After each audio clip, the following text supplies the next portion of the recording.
Welcome to the Combox Advanced Network Configuration tutorial. In this video, we'll explore the Advanced tab, a powerful section designed for users who need granular control over network behavior and traffic routing. Let's dive in. The Advanced tab includes several sub-tabs, each tailored to a specific advanced feature: port forwarding, COS, quality of service, policy-based routing, static routes, and VPN configuration. These tools are meant for power users, those who need custom setups, network optimization, or routing control that goes beyond the basics.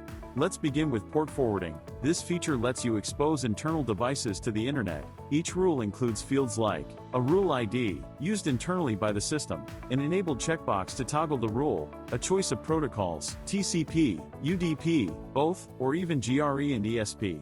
You'll select the original destination IP, which is the public IP where traffic will arrive. Then set the external port number, followed by the new destination IP and port, the internal device and service you want to reach. Optionally, you can define port ranges for both external and internal traffic. Don't forget to add a comment to label the rule, it'll help with future management. Use add rule or delete rule as needed. Static routes give you control over traffic direction within your LAN. But these routes are only active when the LAN interface is set to NAT mode. Each route includes a system assigned index, a toggle to enable or disable the rule, the destination subnet, and the gateway IP for forwarding packets. Enable internet access if the destination should reach the internet. Doing so also allows for port forwarding, COS, and policy-based routing for those devices. Important: if you switch to bridged mode, your rules are not deleted, but they are disabled until you return to NAT mode. COS helps ensure that your critical traffic, like video calls, VoIP or business apps, gets the bandwidth it needs.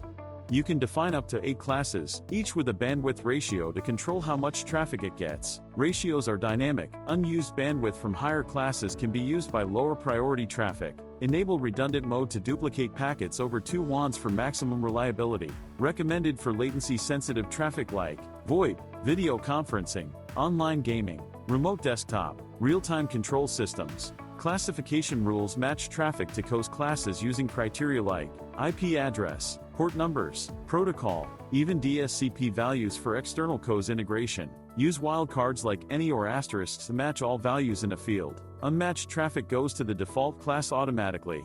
Next up is policy-based routing. By default, all traffic uses the Combox VLL, your virtual leased line with bonded bandwidth. But here, you can override that behavior. Choose between load balancer, specific WAN leg, or a WAN priority list. Load balancer spreads sessions evenly. The WAN leg option forces traffic through a single connection. Priority list sends traffic through the highest priority leg available, with automatic failover. Note: routing rules are processed top-down. The first match wins. You can create custom lists by choosing WAN legs, adjusting their priority, and saving your list. Combox will route traffic using the first available WAN leg in your list. To remove a list, just hit delete, and always save after making changes. And that wraps up the Advanced tab in Combox. These tools give you total control over traffic behavior, routing, and performance. For experienced users and IT admins, this is where Combox truly shines. Thanks for watching, and stay tuned for more tutorials.